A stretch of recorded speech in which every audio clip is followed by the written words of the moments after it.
The official report said every man was dead, but the dog refused to leave the ice. The helicopter blades carved through the Arctic wind, scattering sharp fragments of snow across a frozen valley that looked less like a battlefield and more like a grave that had never been marked, and standing at the edge of it was a retired Navy SEAL who had already been told to let it go, to accept the loss, to move on like soldiers are trained to do, but something inside him had refused to obey that order. Something quieter than instinct but stronger than logic, something that had pulled him back to this place where silence felt heavier than gunfire ever had. The wreckage below him told a story that didn't make sense: broken equipment half buried in ice, scattered gear frozen into unnatural positions, the kind of aftermath that suggested chaos, but also something worse, something controlled, something that had ended too quickly for trained men to fight back. And beside him stood a white German shepherd, its thick fur coated in frost, its breath slow and steady in the brutal cold. Eyes locked not on the man, not on the wreckage, but on a specific point in the endless white, as if it was seeing something no human could. The military had called it a total loss, a failed reconnaissance operation deep in an uncharted frozen zone where storms could erase entire teams in minutes. And maybe that would have been believable if the last transmission hadn't cut off mid-sentence, if the signal hadn't ended with something that sounded less like panic and more like confusion, like the speaker had seen something that didn't belong there. Something that shouldn't exist in a place already hostile enough to kill without effort. The man had listened to that transmission more times than he could count, memorized every breath, every shift in tone, every fraction of hesitation, because soldiers learn to hear what isn't said just as much as what is, and what haunted him wasn't the silence at the end, it was the way it began, calm, controlled, until something changed, something that made a trained operator sound uncertain for the first time. The dog moved first. Not a sudden movement, not aggressive, just a slow, deliberate step forward into the wind, lowering its head slightly as if catching a scent buried under layers of frozen time, and the man felt it immediately, that shift in the air that had nothing to do with weather, because he knew this dog, had trained with it, had trusted it in situations where a wrong instinct meant death, and this wasn't confusion. This wasn't random behavior, this was certainty. The white German shepherd began walking across the ice, ignoring the scattered gear, ignoring the broken remains of what had once been a functioning unit, moving with quiet purpose toward a place that looked no different than the rest of the frozen landscape, and for a moment the man hesitated, not because he doubted the dog, but because part of him was afraid of what it might find. He followed anyway. Each step felt heavier than the last, boots crunching against hardened snow, the wind cutting through layers of tactical gear like it was nothing, but none of that registered the way it should have, because his focus had narrowed to one thing, the dog ahead of him, and the invisible line it was tracing through the ice, and as he moved, he began to notice something subtle, something that didn't belong in a place this untouched. Faint depressions in the snow, almost erased by time but not completely gone, shapes that suggested movement, not chaotic, not scattered, but directed, like something had passed through here with intention. The dog stopped. It stood completely still, body rigid, ears forward, eyes locked on the ground beneath its paws, and then slowly, almost carefully, it began to dig. Not violently, not with panic, but with controlled precision, as if it knew exactly where to start, each movement deliberate, each push of its paws sending small bursts of snow aside, revealing layers that hadn't been touched since whatever happened here had ended. The man felt his chest tighten, something deep and instinctive telling him that this was the moment everything changed, that whatever had been buried here wasn't supposed to be found, and yet here they were, uncovering it piece by piece. The first thing that appeared was fabric. Frozen solid, barely visible under the ice, but unmistakable once exposed, the edge of a tactical sleeve, the kind worn by operators who didn't leave anything to chance, and the man dropped to his knees without thinking, hands moving quickly now, brushing away snow, ignoring the cold biting into his skin through his gloves, revealing more of it, an arm, a shoulder, the outline of a body trapped beneath layers of frozen earth. And for a second everything inside him went quiet, because this was supposed to be impossible, because they had already been declared dead, because he had already accepted that there would be nothing left to find. But the dog didn't stop.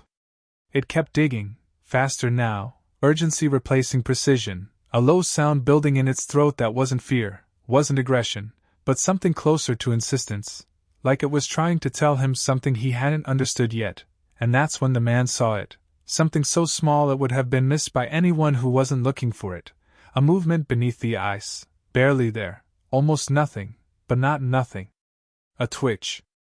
So faint it could have been dismissed as shifting snow, as wind pressure, as imagination, but the dog reacted instantly, digging harder, faster, breaking through the last layer of ice until the face beneath was exposed, pale, frozen, eyes closed, lips slightly parted, and for a moment it looked exactly like every other body he had seen in conditions like this, lifeless, still, gone. And then it happened again. A breath. So weak it barely existed, so shallow it didn't even fog the air, but it was there, and in that instant the entire reality of what he had been told shattered, because one man wasn't dead, one man had been left behind, buried under ice, trapped between life and something colder, something final. And the only reason he was being found now was because a white German shepherd had refused to walk away from a place the world had already written off as a grave. The man froze, not from the cold, but from the weight of what this meant, because if one was alive, then the story they had been given wasn't just incomplete, it was wrong, and if it was wrong, then something had happened out here that no one had wanted to explain, something buried deeper than the ice. Something that had taken an entire unit and left behind just enough to be forgotten. The dog looked up at him, eyes sharp, focused, waiting. And for the first time since he had stepped onto that frozen valley, the man realized this wasn't about closure anymore. This was about the truth. And the truth was still breathing beneath the ice. The moment that faint breath slipped out of frozen lips that should have been still forever, the world stopped feeling real and started feeling dangerous in a way the retired SEAL had not felt in years, not even in combat, because combat follows rules, even when it's chaos, even when it's deadly, but this broke something deeper, something fundamental, because men do not survive under ice for weeks, they do not lie buried in sub-zero silence and then breathe again like the earth itself decided to give one back, and yet here it was, weak, barely there, but alive, and that single fragile breath detonated every assumption he had been ordered to accept, every official word stamped onto paper and sealed away. Every quiet conversation that told him to let go, to grieve, to move on, because now there was no moving on, there was only a question growing larger with every second: how many lies had been buried with the rest of them, and why? His hands moved faster, tearing through ice that resisted like stone, pulling at frozen fabric that cracked instead of bent, dragging the body upward inch by inch while the white German shepherd worked beside him with relentless urgency, paws digging, nose pushing into the snow as if the dog understood something even he did not yet fully grasp, and the cold, the brutal, slicing cold that should have slowed him down, that should have forced caution, became irrelevant, because there was only one thing that mattered now: keeping that breath going, keeping it from disappearing again into nothing. The body came free in fragments of motion, first the upper torso breaking loose from the ice with a sharp tearing sound, then the legs still locked in frozen ground, and for a moment it felt like the earth itself didn't want to release him, like something had claimed this man already and wasn't ready to give him back. But the SEAL pulled harder, muscles burning, teeth clenched, until finally the last grip of ice cracked and gave way. And the weight of the body collapsed against him, heavy, lifeless in appearance, except it wasn't lifeless, not anymore, not completely, and he lowered him carefully onto the snow, immediately moving to assess, because training doesn't disappear, not even after retirement, not even after grief, it waits, buried, like instinct, like muscle memory, and then it takes over when needed most. He pressed his gloved fingers against the neck, searching for a pulse that should not exist, and for a second there was nothing but cold skin and silence, and then, there it was, faint, slow, barely a rhythm, but real, and the realization hit harder than any explosion, because this wasn't just survival, this was something else, something unnatural, something that demanded explanation. The dog stayed close, not restless, not panicked, but intensely focused, watching every movement, reacting to every shift in the man's body language, and when the seal began clearing the airway, brushing ice crystals from the mouth, tilting the head slightly to open breathing, the dog leaned in, sniffing the face, letting out a low, controlled sound as if confirming what had already been found, as if recognizing life where everything else saw death. The man's chest barely moved, the breaths shallow and irregular, and each one felt like it could be the last, like the line between life and nothingness was thinner than the frozen air between them, and that meant there was no time to question how this was possible, no time to understand what had happened out here, only time to act, to stabilize, to move, to get out before whatever had buried this place decided to finish the job. He reached for his pack, hands steady despite the chaos building in his mind, pulling out thermal wraps, emergency heat packs, anything that could slow the cold already deep inside the body, because this wasn't just hypothermia, this was prolonged exposure beyond what any manual prepared for, and yet manuals didn't matter anymore, because manuals didn't account for men breathing after weeks under ice. He wrapped the torso tightly, working quickly but carefully, aware that sudden changes could do as much harm as the cold itself, and all the while his eyes kept drifting to the surroundings, scanning, reading the terrain like he always had, because something about this scene refused to feel natural, refused to fit the explanation he had been given, and the more he looked, the clearer it became that this wasn't just a crash site or a storm aftermath, this was something organized, something controlled, something that had ended too cleanly for chaos.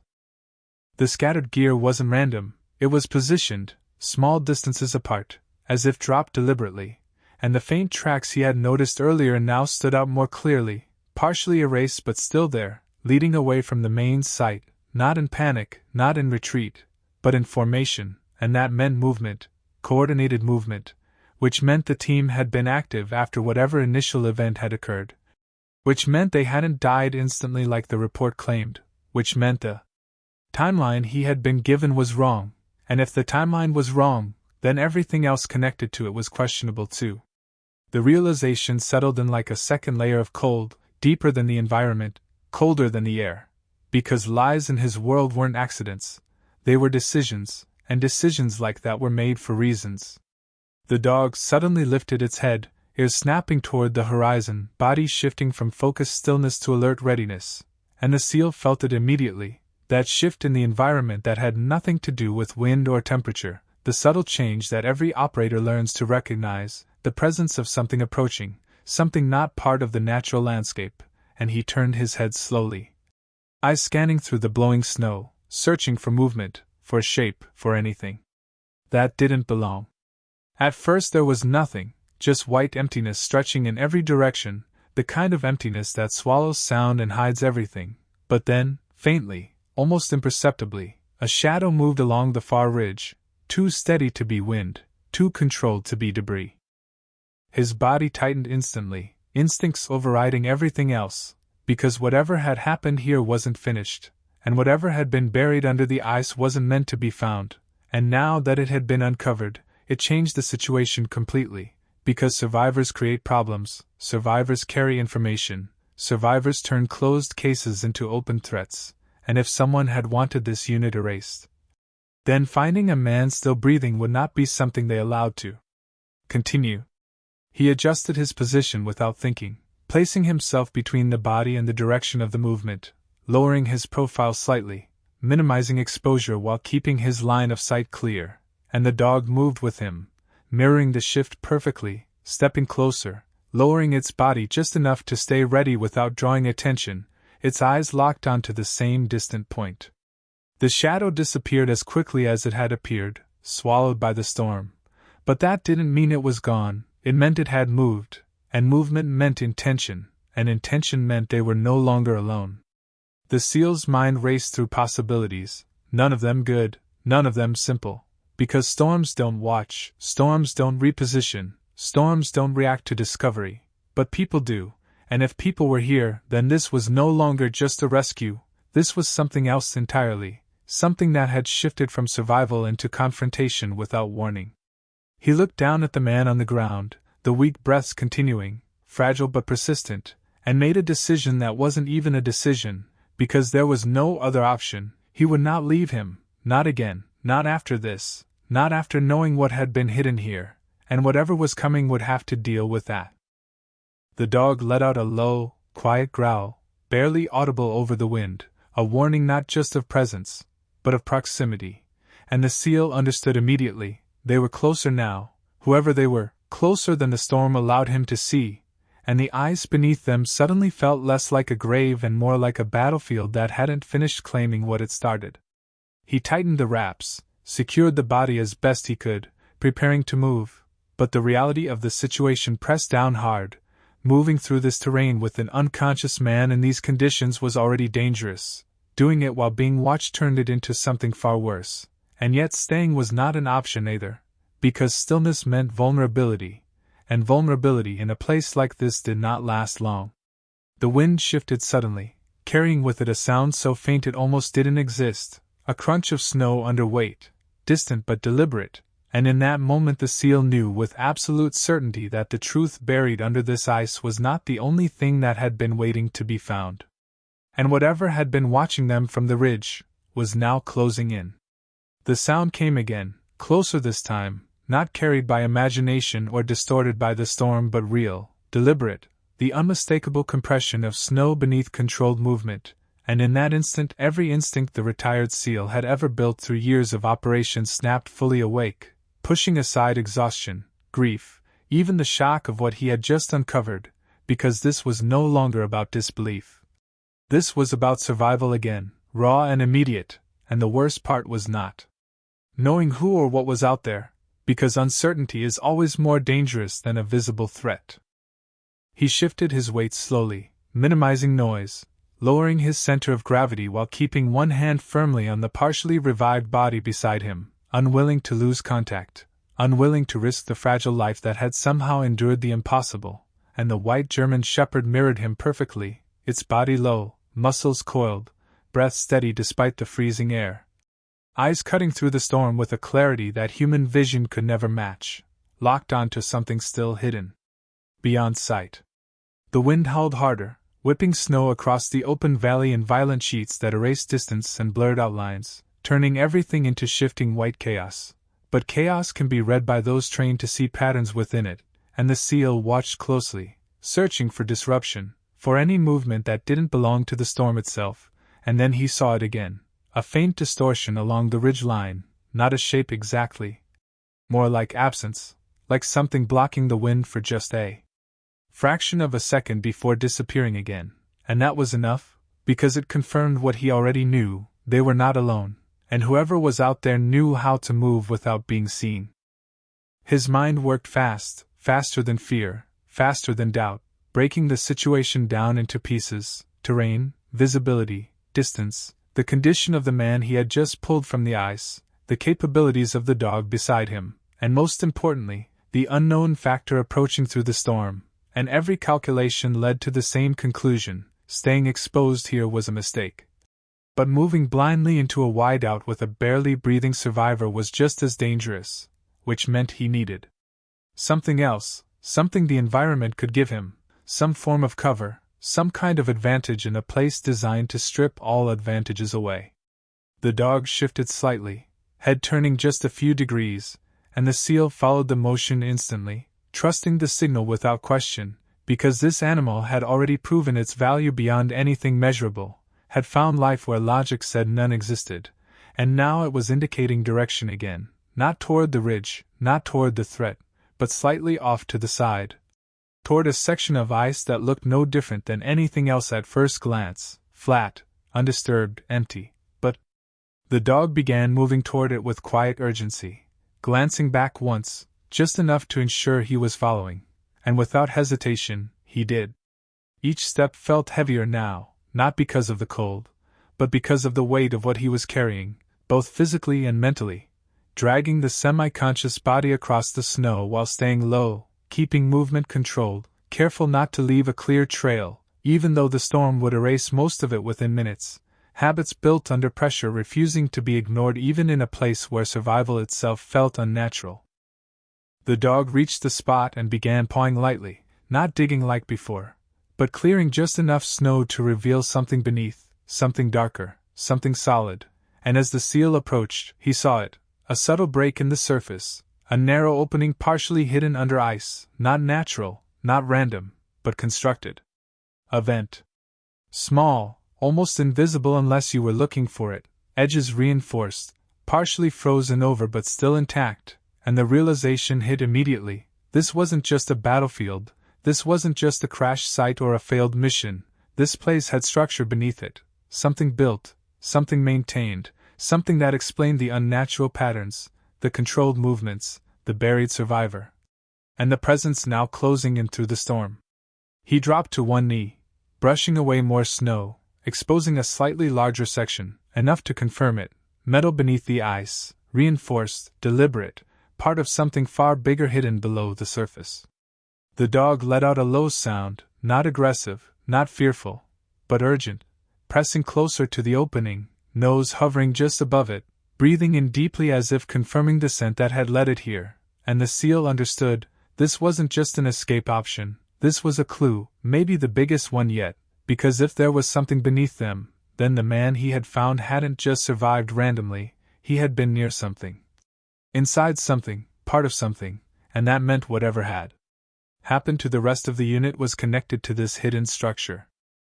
The sound behind them came again, louder now, closer, no longer masked by distance, and this time it carried weight, multiple points of contact, more than one set of footsteps moving through the snow with purpose, and that shifted everything from suspicion to certainty. They were being tracked, and time had run out. The seal's movements became sharper, faster, pushing aside the last layer of hesitation as he made a decision that could not be reversed. He would not run blindly across open ground, he would go down, into whatever this was, because below meant cover, below meant concealment, and right now concealment was the only thing standing between survival and whatever was approaching through the storm.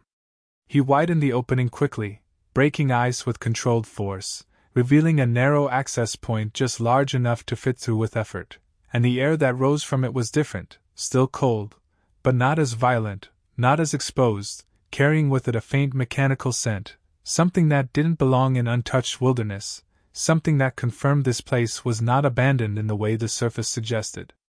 The dog moved immediately, slipping into the opening without hesitation, disappearing into the darkness below, trusting instinct over uncertainty. And that was enough, because hesitation now meant death. He pulled the survivor closer, securing his grip, adjusting the thermal wrap as best as possible before lowering him carefully into the opening, following immediately after, sliding down into a narrow shaft that transitioned quickly from vertical drop to angled descent, the walls reinforced with metal and frost, the darkness swallowing them as the storm above became distant, muted, almost unreal. The temperature shifted slightly, still freezing but stable, the kind of stability that doesn't exist naturally in a place like this, and as his boots touched solid ground below, he realized they had just stepped into something far more dangerous than the storm itself. The dog was already ahead, standing still in the dim light filtering down from above, body rigid, ears forward, listening, and the seal followed its gaze, eyes adjusting slowly to the darkness, revealing the outline of a corridor stretching forward, narrow, reinforced, disappearing into shadow, and suddenly the question wasn't just who had been watching them from the ridge, but what exactly had been buried beneath this ice all along. Because this was not a shelter, not a temporary structure. This was something permanent, something hidden, something that had been built to remain unseen. Above them, faint but unmistakable, came the sound of movement at the surface, footsteps stopping, shifting, pausing, and for a brief second everything went still, the storm, the wind, even the air itself seemed to hold its breath, as if waiting to see what would happen next. And then, from somewhere deeper inside the hidden corridor, came a sound that didn't belong to silence. A metallic echo. Slow. Deliberate. Like something down there had just started moving. The metallic sound didn't repeat immediately, and that was worse than if it had, because repetition can be measured, predicted, tracked. But a single echo that disappears into silence leaves the mind to fill in the gaps, to imagine movement where none is visible, and in a place like this, imagination can be just as dangerous as reality, especially when reality already made no sense. The retired SEAL stood completely still at the base of the shaft, one hand gripping the wrapped body beside him, the other hovering near his weapon without drawing it yet, because firing blindly in a confined space like this could be just as deadly to him as to anything ahead, and the white German shepherd had frozen mid-step, its body rigid, ears locked forward, eyes cutting into the darkness as if trying to read something hidden beyond human perception. The air down here was different, not just calmer, but controlled, the kind of cold that didn't fluctuate with the storm above, the kind of environment that meant this place had been built with intention, maintained with purpose, and that realization tightened something in his chest, because abandoned places don't stay stable, abandoned places decay, but this felt preserved. He shifted his weight slowly, testing the ground, boots scraping lightly against a surface that was too even, too solid to be natural rock, and as his eyes adjusted further, the corridor began to reveal itself in fragments, metal walls lined with frost, narrow overhead piping running along the ceiling, faint condensation frozen in place, everything suggesting infrastructure rather than shelter. Something designed to function beneath the surface, hidden from sight, and the more he looked, the more wrong it felt, because nothing in the mission briefing, nothing in the official report, had ever mentioned anything like this, and that meant one of two things: either no one knew it existed, or someone had chosen not to say. The dog moved first again, slow, cautious steps forward, not charging, not rushing, but advancing with controlled intent, its head low, nostrils flaring slightly as it processed the air, searching for scent, for movement, for any sign of life beyond the one fragile breath behind them, and the SEAL followed immediately, not because it was safe, but because staying still was no longer an option. Because whatever had made that sound was still out there, somewhere ahead in the corridor, and waiting. For it to come closer without understanding what it was would only narrow his chances of reacting in time. He dragged the survivor carefully along the ground, minimizing noise as much as possible, the wrapped body sliding against the metal surface with a soft scraping sound that echoed faintly down the corridor, and each echo felt louder than it should have, magnified by the confined space, turning even the smallest movement into something that could give away their position, and that meant speed and silence needed to balance perfectly. Because too slow and they would be caught, too fast and they would announce themselves. The breathing behind him remained weak, uneven, but still there, and that alone drove him forward, because every second mattered, every moment between life and loss stretched thin enough to snap. The corridor bent slightly to the right, disappearing into deeper shadow, and as they reached the turn, the dog stopped abruptly again, head snapping to the side, body lowering just a fraction, signaling immediate alert, and the SEAL dropped with it, pulling the survivor close, pressing himself against the wall, reducing his profile, listening, not just with his ears, but with everything, because in a place like this, sound travels differently, vibrations carry through metal, through structure, through the ground itself, and what he heard next confirmed his worst suspicion. Movement. Not from above this time, not distant, but close, inside the corridor, controlled, measured steps approaching from beyond the bend, not rushed, not chaotic, but deliberate, as if whoever was out there wasn't searching blindly, but moving with knowledge, with awareness, with purpose. His heart rate didn't spike the way it would for someone untrained, it slowed, sharpened, focused, narrowing everything down to the next few seconds, because that's where survival happens, not in minutes, not in plans, but in moments. The dog let out the faintest growl, barely audible, more vibration than sound, and then went completely silent again, its body coiled, ready, waiting for the exact instant to react, and the SEAL knew that timing would be everything, because in confined spaces, distance disappears, reaction windows shrink, and hesitation becomes fatal. He adjusted his grip, positioning himself between the approaching sound and the man behind him, angling his body to intercept whatever came around that corner, because one thing was certain now: whoever was moving through this corridor was not expecting resistance. The footsteps grew louder. Closer. Each step precise, consistent, no sign of panic, no sign of uncertainty, and that alone spoke volumes, because people who move like that in places like this are not lost, they are not confused, they know exactly where they are, exactly where they're going, And that meant this wasn't a survivor, this wasn't someone trying to escape the same fate, this was someone who belonged here. The shadow appeared first, stretching across the wall before the figure itself came into view, distorted by the angle of the corridor, elongated and unnatural, but unmistakably human in shape, and the seal's muscles tightened, ready to act, every nerve calibrated to react at the exact moment needed, not too early, not too late, because mistakes in timing here would not be corrected, they would end things. The figure stepped into partial view. Heavy winter gear. Face obscured. Movement controlled. Weapon visible. And in that instant, everything aligned, not in clarity, but in confirmation. This was not an accident, this was not a natural disaster, this was something organized, something controlled, something hidden. And now he was standing inside it with a living witness behind him and an unknown threat directly ahead. The dog moved before the man did.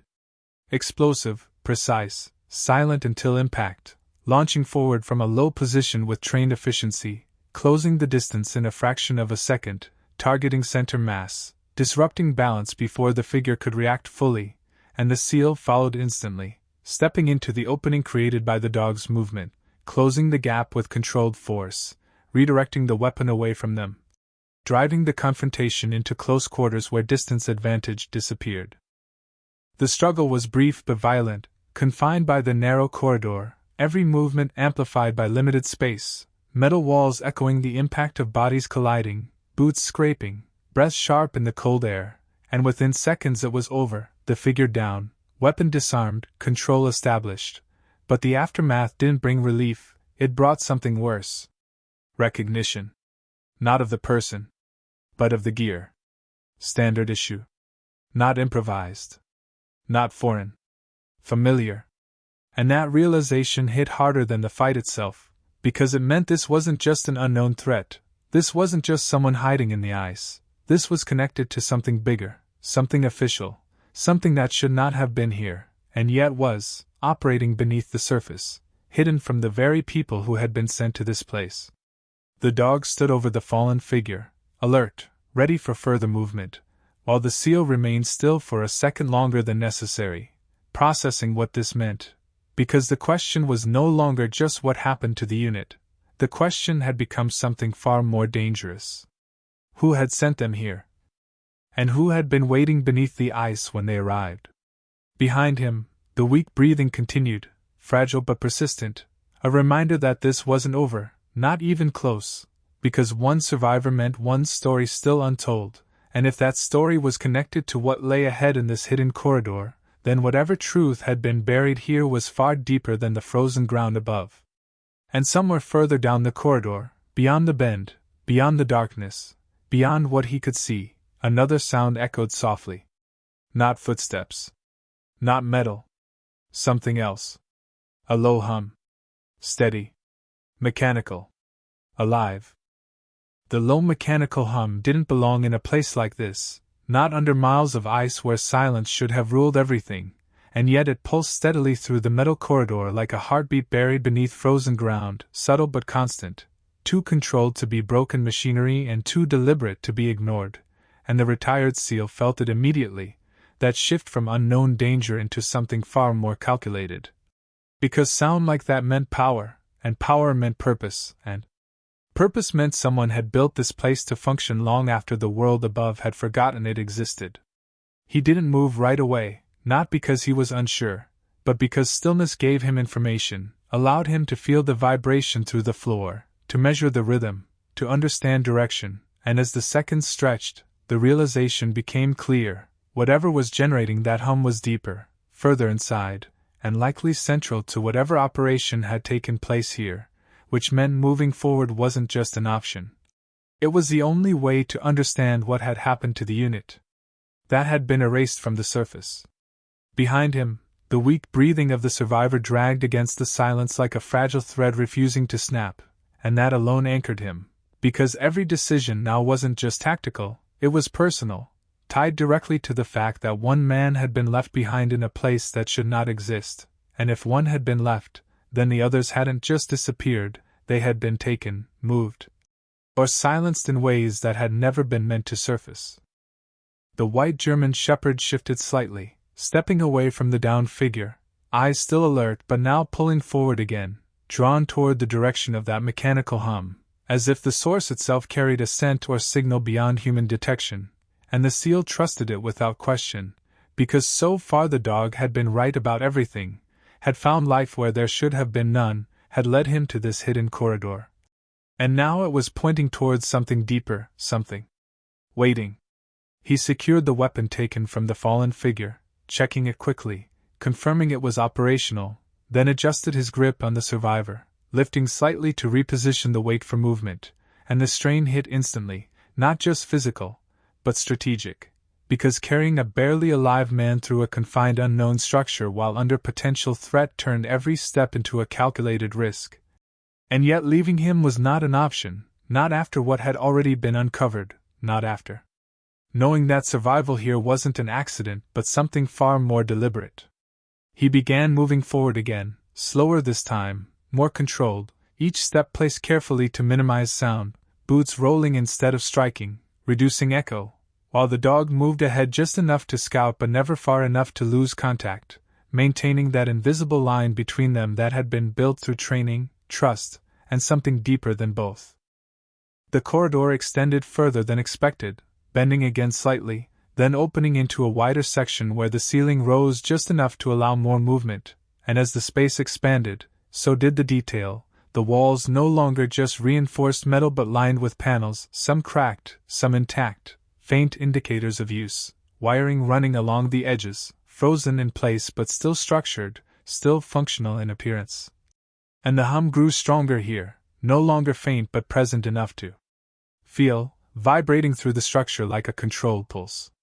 This wasn't a forgotten bunker, this wasn't an abandoned outpost, this was something maintained, something hidden intentionally beneath layers of ice and silence, something that had never been meant to be found by the men who had been sent here. The dog stopped again, but this time not out of alert, but out of recognition, its posture shifting slightly, tension replaced by focus, nose lifting just enough to catch the air, and then it moved forward with renewed urgency, not rushing, but guided, certain, and that certainty carried weight, because animals don't follow logic the way humans do, they follow instinct, and instinct doesn't lie about presence. The seal followed, adjusting his pace, pushing forward despite the strain building in his muscles, because now the questions were stacking too high to ignore, the hidden structure, the buried survivor, the armed presence inside, the official gear that should not have been here, and now this system still running beneath it all, something designed to operate unseen, and if it was still active, then whatever had happened to the unit hadn't ended when the transmission cut off, it had continued. Silently, beneath the ice. The corridor opened into a larger chamber, and for the first time since descending, the darkness broke slightly, not fully illuminated, but enough to reveal structure, shape, scale, and what he saw stopped him cold in a way the environment never could, because this wasn't just a room, this was a controlled space, organized, functional, filled with equipment that still stood in place, consoles, storage units, sealed containers. All arranged with purpose, all positioned in a way that suggested operation, not abandonment. Frost coated everything, but beneath that frost was order, and order in a place like this meant one thing: this had been used, and not long enough ago to decay into chaos. The hum was strongest here, vibrating through the floor, through the walls, through the air itself, and as his eyes adjusted further, he saw the source, a central unit built into the far wall, partially obscured by frost but unmistakably active, faint lights pulsing beneath layers of ice, indicators still alive, still functioning, and that confirmed everything. This place wasn't just hidden, it was operational. Still running despite the conditions above, still powered despite the isolation, and that meant whoever built it had planned for longevity, had planned for secrecy, had planned for exactly this, being forgotten. The dog moved toward the center of the room, then stopped, turning its head slightly, focusing not on the machinery, not on the walls, but on something else, something lower, something partially concealed behind a row of containers, and the seal followed that line instantly, shifting his position, stepping around the obstruction carefully, and then he saw it. More bodies. Not buried. not frozen in the same way as the one he had found. Positioned. Laid out in a line, partially covered, gear intact, faces pale but not decayed, preserved by the cold, and for a moment everything inside him went silent again, because this was not how men died in a storm, this was not how a unit collapsed in chaos, this was controlled, deliberate, final. He lowered the survivor gently to the ground, moving closer, scanning each body, searching for signs, for anything that explained what had happened here. But the stillness was absolute, no movement, no breath, no life left in any of them, except one, the one he had already pulled from the ice, the one who had somehow been separated, somehow buried instead of placed, and that difference mattered more than anything else. The dog let out a low sound, not aggressive, not fearful, but something else, something closer to recognition, stepping toward one of the bodies, pausing, then looking back at the seal as if confirming something unspoken, and that's when the realization began to form, slow, heavy, unavoidable. These men hadn't died where they fell, they had been moved, placed, arranged, and that meant whoever had done this had time, control, and no intention of being discovered. The hum continued behind him, steady, constant, like the system itself didn't care about what had happened in this room, like it existed for a purpose beyond the people who had died here, and the deeper he looked, the more it became clear that this place wasn't just connected to the mission, it was the mission, or at least something the mission had stumbled into, something that had never been part of the briefing, something that had never been meant to be seen. And then, without warning, the survivor behind him made a sound. Not a breath. Not a reflex. A voice. Broken. Barely there. But real. And in that moment, everything shifted again, because the truth wasn't just buried in this place. It was about to speak. The sound that came from the survivor did not resemble speech in any normal sense. It was fractured, dry, barely formed, like words trying to push through something that had already begun to shut down, and yet it carried weight far beyond its volume, because it proved awareness, it proved memory, it proved that whatever had happened here had not erased everything, and the retired SEAL moved instantly, dropping back to his side, lowering himself close enough to catch even the faintest vibration of sound, because in situations like this, fragments matter, broken words matter, even breath patterns matter, and the white German shepherd followed, circling once before settling beside them, its body angled outward again, guarding, listening, balancing two roles at once, protector and witness. Instinctively understanding that what was happening now was just as important as any threat that might still be moving through the structure.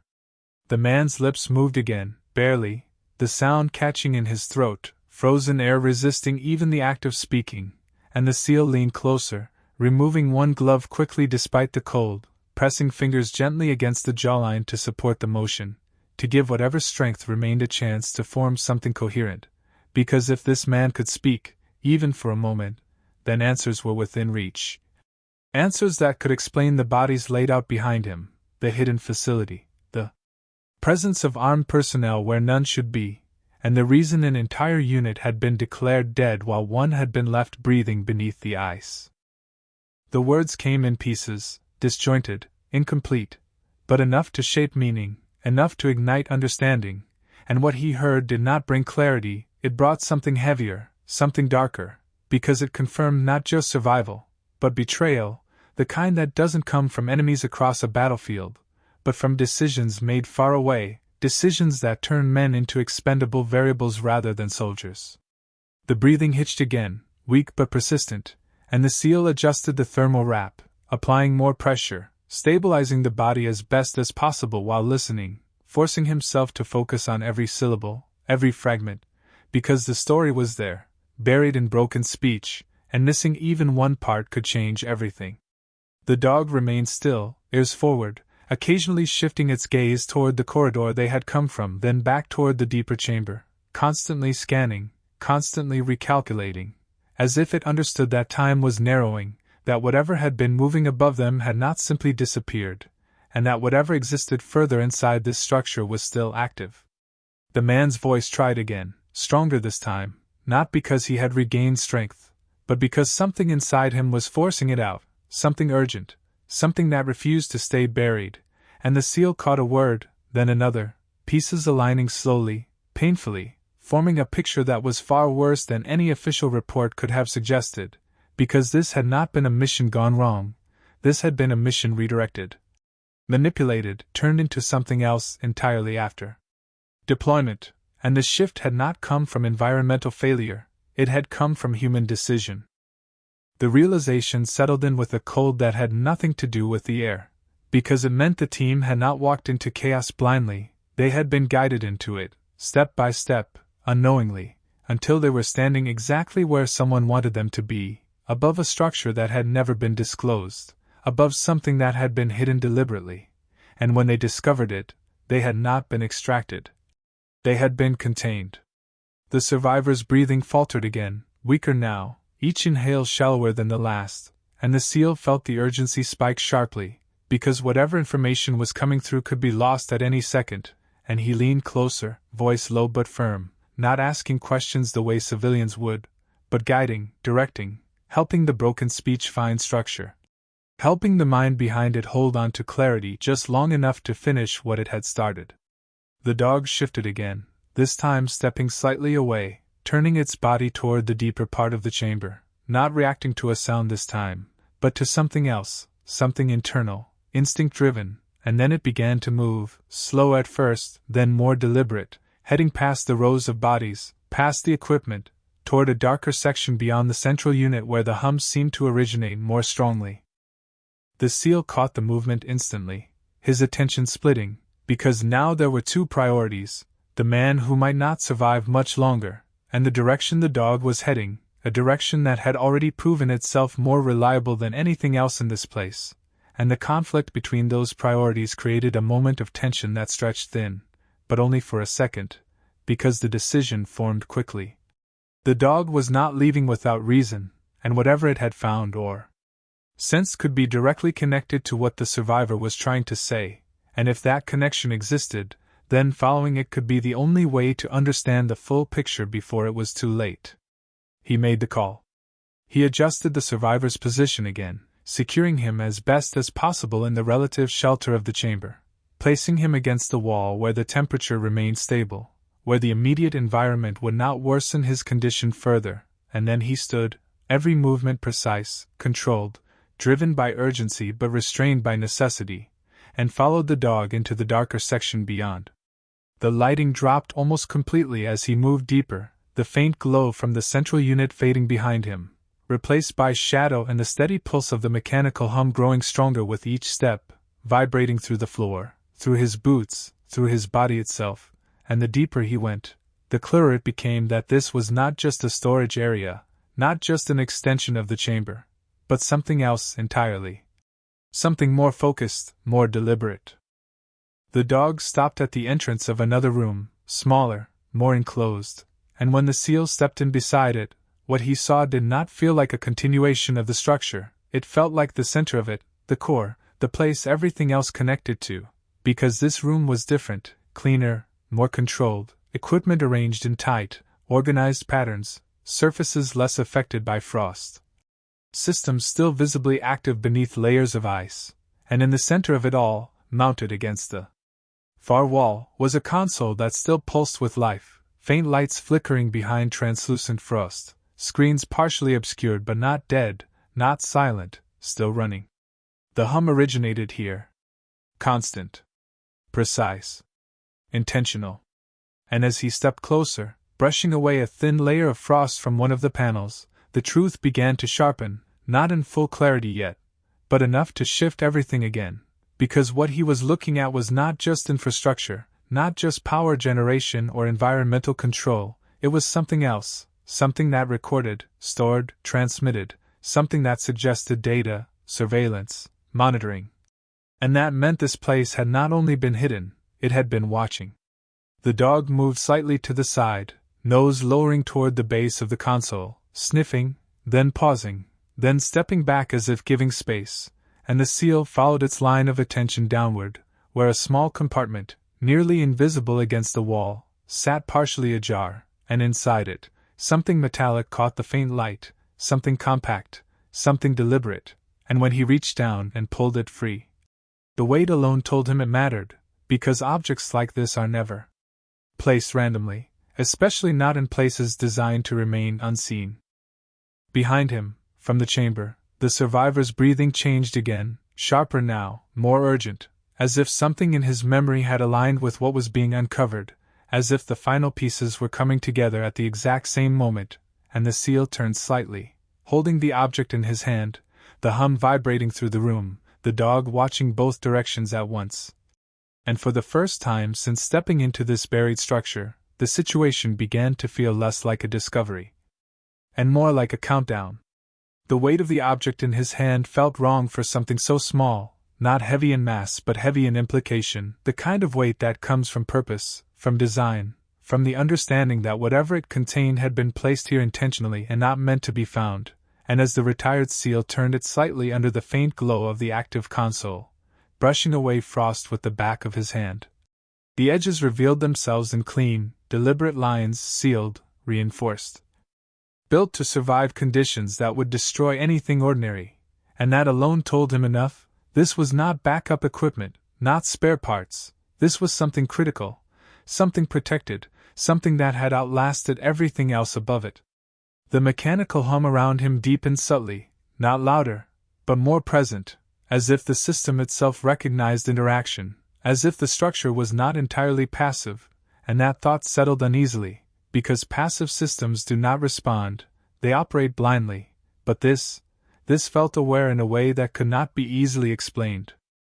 Behind him, the breathing from the survivor shifted again, this time more urgent, more strained, as if whatever strength remained was being pulled forward by something internal, something pushing against the edge of fading consciousness, and the seal moved back quickly, not abandoning the object, but bringing it with him, because now the connection felt undeniable, the object, the console, the chamber, the bodies, all pieces of the same hidden structure, all linked by something that had never been meant to surface. He dropped back beside the survivor, lowering himself carefully, placing the object within reach but keeping one hand on it, unwilling to let it out of control, and leaned closer again, focusing entirely on the fractured voice that was struggling to form meaning. The words came again, broken but clearer now, shaped by urgency rather than strength, each one forcing its way through the cold, through the damage, through whatever trauma had been endured beneath the ice, and the seal listened with absolute focus, filtering out everything else, the hum, the environment, even the presence of the dog, narrowing the world down to the voice in front of him, because that voice carried truth. And truth was the most dangerous thing in this place. The fragments aligned slowly, painfully, but enough to form understanding, enough to reveal that what had been discovered here had not been accidental. The unit had found this structure during their operation, had reported it, had marked it as unknown, and that was the moment everything changed, because instead of extraction, instead of reinforcement, instead of clarification, the response had been silence, followed by something worse, redirection.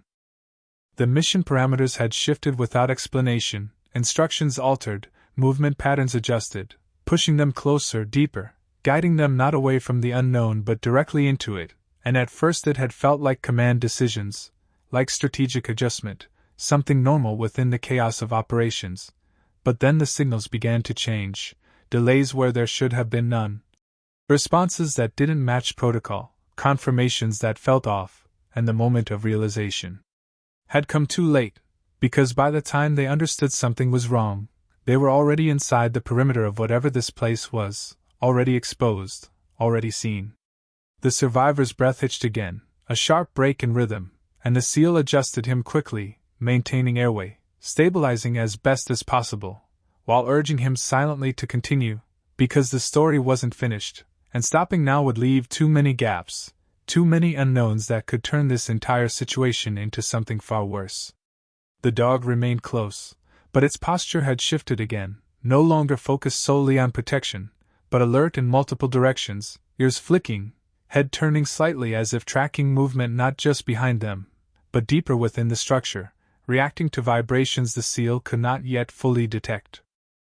The words resumed, weaker now but faster, as if time was running out and whatever needed to be said had to be forced out before the chance disappeared entirely, and what followed tightened everything further, because it confirmed that the unit had not been wiped out by environmental failure, not by storm, not by accident, but by intervention, controlled, deliberate, executed in stages, isolating them, cutting communication, turning the environment itself into a containment zone while something moved through it with purpose. The bodies in the chamber were not where they fell because they had not fallen there, they had been gathered, placed, arranged, and that meant someone had taken the time to ensure they stayed hidden, preserved, silent. The SEAL's grip tightened slightly on the object beside him, because now its importance grew heavier, more defined. If the structure had been discovered and then contained, if the unit had been redirected and then eliminated, then whatever this object was could be the reason, or at least part of it, something worth killing for, something worth burying under miles of ice and silence. He glanced at it briefly, then back to the survivor, unwilling to break focus for more than a second, because now the most important part was coming, not what had happened, but why. The breathing faltered again, more violently this time, and for a moment it felt like it would stop entirely, like the fragile thread holding everything together would snap before the final piece could be revealed, and the SEAL reacted instantly, applying pressure, adjusting position, forcing air movement, doing everything possible to keep that connection alive, because losing it now would mean losing the truth with it. The dog stepped closer, lowering its head, pressing its nose lightly against the survivor's shoulder, a small, controlled contact, but enough to trigger something, because sometimes survival isn't just physical, sometimes it's instinctive, emotional, something deeper that refuses to let go. The breath returned. Shallow. Weak. But present. And with it came the final fragments, broken but clear enough to shift everything permanently, because what the survivor revealed was not just betrayal, not just misdirection, but intent, the kind of intent that changes the meaning of everything around it, because this structure had not been built for shelter, not for research in any benign sense, not for survival in extreme conditions, it had been built to observe. To record, to monitor activity that should not have been visible, activity. Beneath the ice, something moving, something living, something that did not belong to any known classification. The SEAL felt the weight of that settle instantly, because this was no longer just about a hidden operation, this was something else entirely, something that had required secrecy on a level that justified erasing an entire unit, something that had been protected not from enemies, but from discovery itself, and the object in his hand suddenly felt like more than data, more than evidence, it felt like a key. Something tied directly to whatever had been found here before everything went silent. The dog lifted its head sharply, body tensing again, not toward the corridor they had entered from, but toward the deeper structure, toward the direction of the console room, and the SEAL followed the motion instantly, turning his head just enough to listen, and this time the sound was unmistakable. Movement. Not distant. Not faint. Close. Closer than before. And not just one. Multiple. Approaching fast. The survivor's breathing began to collapse again, fading under the strain, and the SEAL made the decision without hesitation, whatever answers remained would have to wait, because now survival had returned to the front, immediate, unavoidable, and the truth he had just uncovered had already made one thing clear: they were not supposed to leave this place alive. He grabbed the object, secured it, lifted the survivor with controlled urgency, and the dog moved instantly to his side, ready, focused, aligned, because whatever was coming through that corridor now was not just searching. It was closing in. And this time, it knew exactly where to look. The sound of movement coming through the corridor was no longer something distant or uncertain, it had weight now, speed, direction, and intent, the kind that compresses time and forces decisions to be made without hesitation. And the retired SEAL didn't wait for visual confirmation, because waiting meant losing control of the situation. And control in a place like this was the only thing standing between survival and disappearance. He lifted the survivor fully this time, securing the weight across his shoulders despite the strain it immediately placed on his body, because dragging was no longer fast enough, no longer silent enough, and the white German Shepherd moved into position without command, shifting slightly ahead and to the side, forming that instinctive protective angle that had been built through countless hours of training and something deeper than training. Something that didn't require words.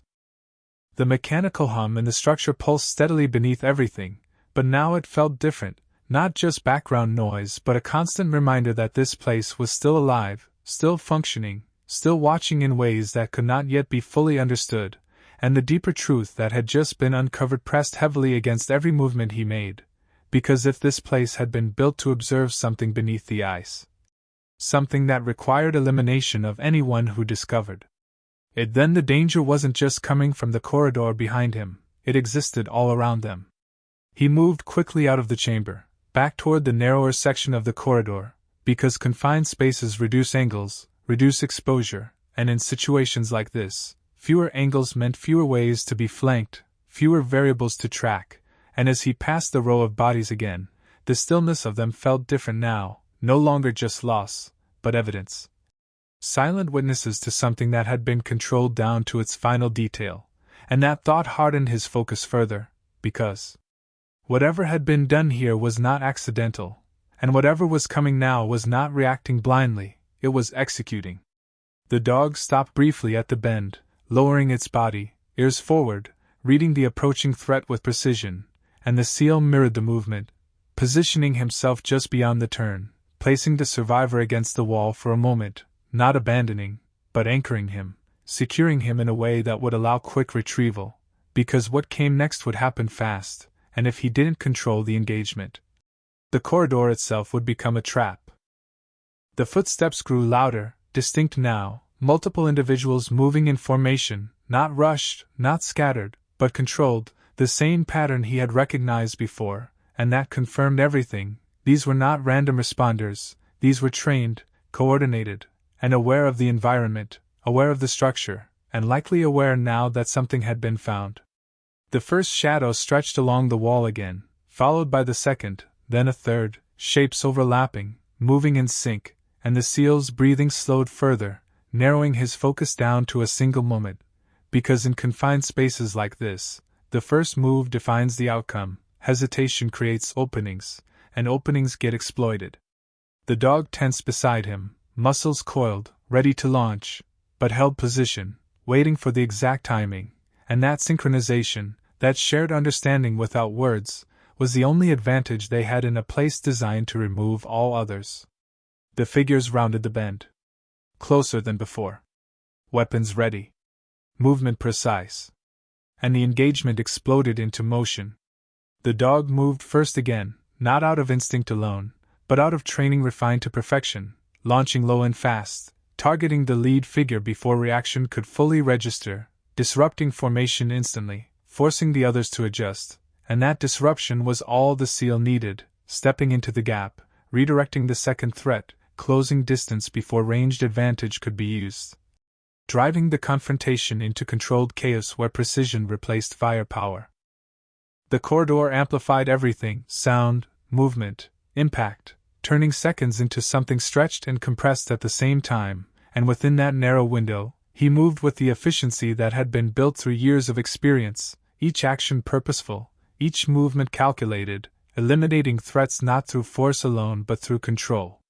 The fight ended as quickly as it began, bodies down, weapons displaced, silence returning in fragments, broken only by the steady hum of the structure and the harsh breathing that followed, and for a moment the seal didn't move, not out of hesitation, but out of confirmation, scanning, listening, ensuring no immediate continuation of the threat, because in places like this, nothing ends cleanly. Nothing resolves without consequence. The dog returned to his side instantly, posture still alert, eyes scanning both directions, because even with the immediate danger neutralized, the environment itself remained hostile, unpredictable, filled with unknowns that could not be ignored. He moved back to the survivor quickly, lifting him again without delay, because every second spent stationary increased the risk, and now the situation had escalated beyond containment, because if multiple armed personnel were moving through the structure, then whatever this place represented was active, defended, and aware of intrusion. The mechanical hum deepened again, subtle but present, as if responding to the disturbance, and that thought pressed harder now, because if this system was monitoring activity, then it would not ignore what had just happened, it would react, and reaction in a place like this could take forms he had not yet anticipated.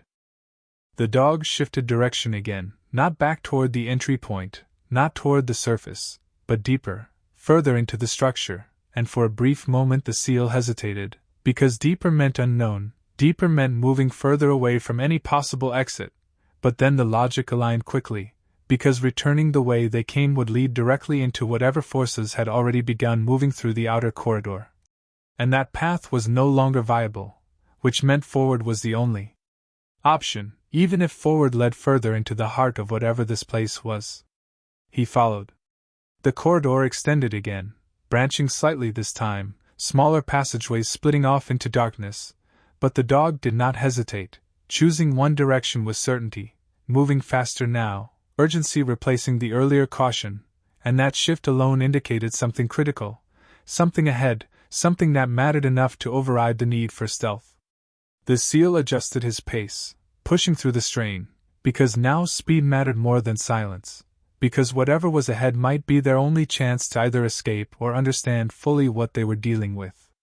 The hum intensified with each step, no longer just a background vibration but a presence, filling the air, pressing against the senses, and as they moved deeper, the structure changed again, the walls cleaner, the frost thinner, the signs of maintenance more visible, and that confirmed what had been building in his mind. This was the core, the operational center, the place where whatever had been hidden beneath the ice was being controlled, monitored, or contained. The dog stopped at another door. Not like the others. Reinforced. Sealed. But not completely. A narrow gap at the edge, just enough to suggest it had been opened recently. The seal stepped closer, shifting the survivor's weight slightly, freeing one hand, and pushed the door slowly, carefully, minimizing sound as it moved just enough to reveal what lay beyond, and what he saw did not bring clarity. It brought something worse. Because inside that room, beneath the steady hum, beneath the controlled environment, beneath the illusion of order, something moved that did not belong to any mission, any structure, any explanation he had been given. And for the first time since stepping beneath the ice, the danger shifted from human to something far more unknown. And far more real. The movement inside the room was not fast, not aggressive, not even fully visible at first, but it was enough to break every remaining assumption the retired seal had carried into this place, because what shifted in the dim light beyond that partially opened door did not follow the rhythm of human motion, did not align with the mechanical precision of the armed personnel he had already encountered, and did not resemble anything that belonged inside a controlled underground facility buried beneath Arctic ice. He didn't push the door open all the way, not yet, because experience had taught him that observation always comes before action, and what he was seeing required more than instinct, it required understanding, even if that understanding came in fragments. The white German shepherd stood rigid at his side, not barking, not charging, but intensely focused, every muscle locked, ears forward, eyes fixed on the same point inside the room, and that stillness carried more warning than aggression ever could, because this was not a reaction to threat in the way it had responded to human presence. This was something else, something deeper. Something instinctive that bypassed training and went straight to survival.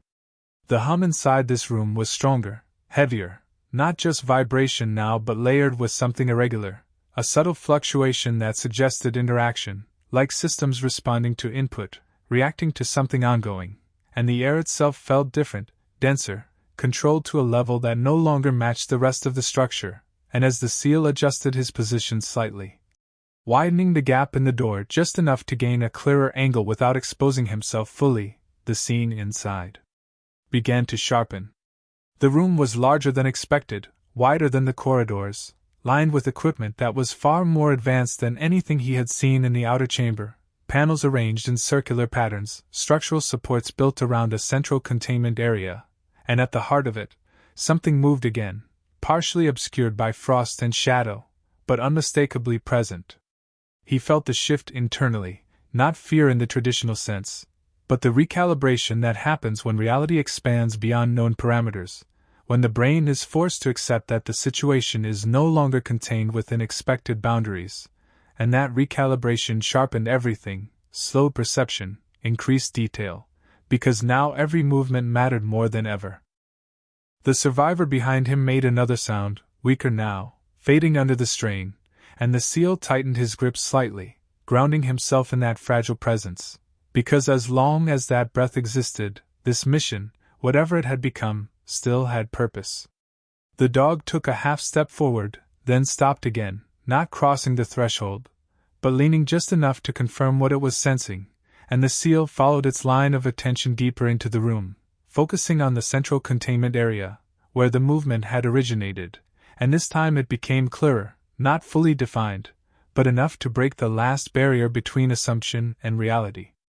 It was not a machine, not entirely, though parts of it reflected the cold sheen of engineered material, nor was it something that could be easily categorized as organic, because its motion did not follow the patterns of muscle or joint. It flowed in a way that suggested adaptation, response, something interacting with its environment rather than simply existing within it. The containment structure around it was reinforced, layered, built with precision, not to hold something inert, but to control something active, something that required monitoring, and that aligned with everything the survivor had tried to say, the observation, the recording, the reason for secrecy. Because this was not a research station in the traditional sense, this was containment, surveillance. And whatever had been discovered beneath the ice had not been something they had created, it had been something they had found, something they had chosen to keep hidden at all costs. The seal's mind processed the implications rapidly, because this was no longer just about a failed mission or even betrayal, this was about scale, about the level of secrecy required to maintain something like this without exposure, about the decisions made to protect it, decisions that had cost lives without hesitation. The object in his hand suddenly felt like it burned with importance, because if this place had been built around whatever existed in that containment area, then the data stored here, the recordings, the observations, would be the only way to prove what had been hidden, the only way to bring something like this into the light, and that meant it was more valuable than anything else in this structure. The dog's posture shifted again, not forward this time, but slightly backward, a subtle change that indicated something else, something new, and the seal caught it instantly, turning his head just enough to listen, and there it was, the sound he had been expecting, the one that confirmed this moment would not remain uninterrupted. More movement in the corridor. Faster this time. Closer. And different. Not cautious. Not measured. Aggressive. Responding. The engagement earlier had not gone unnoticed, and now whatever forces controlled this place were reacting fully, moving with urgency, closing in from behind, and the seal's options collapsed into a single path, because there was no time left to observe, no time left to analyze, only time to act. He pulled the door closed quietly, sealing off the view of the containment room, because whatever existed inside it was not something he could confront now, not with the survivor barely alive, not with armed personnel converging, and not without understanding the full scope of what he was dealing with. And the decision formed instantly. The priority was no longer discovery, it was extraction, survival. Getting out with the one piece of truth that could not be erased, the man who had seen what happened, and the data that could prove it. He adjusted the survivor again, lifting him fully, ignoring the strain, because there was no other choice, and the dog moved immediately, shifting position, guiding direction once more, but this time it didn't lead deeper, it turned toward a side corridor branching away from the main path, one that had been overlooked at first, narrower, less maintained, less obvious, but now it became the only viable route. Because predictable paths lead to predictable traps, and unpredictability was there. Only advantage left. The hum followed them as they moved, fading slightly as they distanced from the core, but still present enough to remind him of what lay beneath, what had been hidden, what still remained active behind reinforced walls, and the deeper implications settled heavily, because this was not something that would stay buried forever, not if the truth found its way out, not if what he carried made it beyond this place. Behind them, the corridor filled with sound again, footsteps, multiple, overlapping, closing the distance rapidly, no longer searching, no longer cautious, but moving with full intent to intercept, and that meant time had run out completely. Every second now counted not just for survival, but for escape. The dog accelerated slightly, guiding him through the narrower passage, turning once, then again, navigating without hesitation, as if it understood the layout instinctively, or perhaps was following something else entirely, something beyond visible markers, and the seal trusted it completely, because trust was no longer a choice, it was necessity. The passage narrowed further, forcing him to adjust his movement, turning sideways slightly to maintain balance while carrying the survivor, the walls closer now, the space tighter, but that confinement worked in their favor, because it reduced the possibility of being flanked, reduced angles of attack, forced anything pursuing them into the same narrow line, and in a place like this, control of space could mean the difference between escape and elimination. The air changed again as they moved, colder, sharper, carrying a faint trace of something different, not mechanical, not contained, but open, natural, and that triggered something immediate, because that meant proximity to the surface, or at least to an exit point, and the dog pushed forward faster now, urgency clear in every movement, and the seal followed, pushing through exhaustion, through strain, through the weight of everything he carried. Because now there was only one objective left. Get out. Behind them, the sound of pursuit closed in. Ahead of them, the passage began to rise slightly. And somewhere beyond that narrow corridor, beyond the ice and the storm, beyond the silence that had buried everything, there was still a chance. But it was getting smaller with every step. The incline in the narrow passage was slight at first, almost unnoticeable beneath the urgency of movement, but with every step it became clearer, the angle shifting upward just enough to signal change, to signal direction, to signal the possibility of escape, and the retired seal leaned into it without slowing, adjusting the weight of the survivor across his shoulders as his muscles burned under the strain. Not from weakness but from sustained effort pushed beyond normal limits, because what he carried now was more than a man, it was proof, it was truth, it was the only surviving thread connecting everything that had been buried beneath the ice to the world above, and that made it more valuable than anything else in this structure. The white German shepherd moved ahead with sharp urgency, no longer pausing to reassess, no longer slowing to confirm, because now instinct had taken full control, guiding them forward through the tightening corridor, through the rising passage, towards something beyond the sealed darkness behind them, and the sound of pursuit echoed closer with every second, footsteps hammering against metal, overlapping, accelerating. No longer controlled or measured but driven by urgency, because whatever forces operated here understood exactly what was happening, understood that something had been found that was never meant to leave. The air shifted again, more noticeably now, carrying with it a sharper cold, less controlled, more chaotic, and that change cut through everything like a signal, because it meant proximity to the surface, or at least to an opening where the environment above could bleed through, and that was both hope and danger at the same time, because open space meant exposure. An exposure in a storm like the one above could kill just as easily as anything below, but it also meant freedom from the containment, from the controlled structure, from the unknown that existed deeper within those walls. The dog reached the end of the passage first, stopping abruptly in front of what appeared to be a sealed hatch, partially frozen, edges reinforced, but unlike the main access point they had entered through, this one was smaller, less obvious, likely an emergency exit or maintenance access, something designed not for entry but for escape, and the seal felt a brief surge of controlled relief, because that meant there had always been a way out, even if it had never been intended for those who had discovered the truth. He shifted the survivor down carefully, lowering him just enough to free both hands, ignoring the protest from his own body as he reached for the hatch, brushing away frost, testing the edges, finding resistance where expected, but not complete immobility, because even frozen mechanisms can be forced with the right pressure, the right angle, and the right amount of determination, and he applied all three without hesitation. The dog turned sharply, facing back down the passage, body lowering again, ears forward, the warning posture returning in full force, and the sound behind them confirmed it.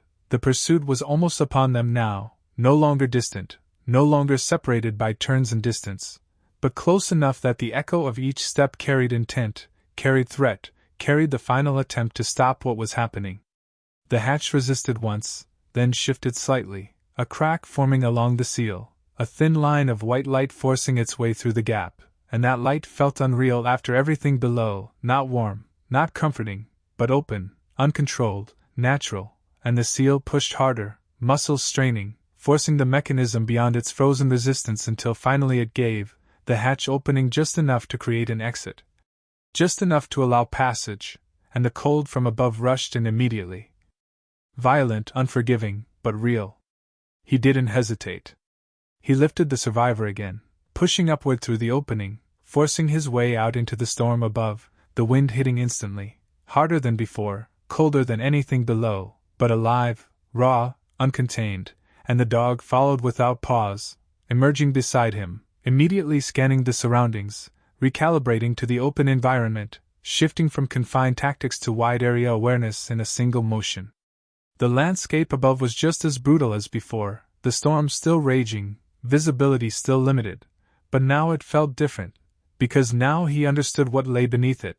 Now the ice wasn't just ice, it was a cover, a shield, something hiding truth instead of just reflecting cold. Behind him, the sound of the hatch shifted again, metal scraping, movement pushing against it from below, and that confirmed everything. They had not escaped unnoticed, they had not slipped through unseen, and whatever was coming was not going to stop at the threshold. It would follow, it would pursue, it would attempt to reclaim what had been taken, and that meant distance was the only defense left.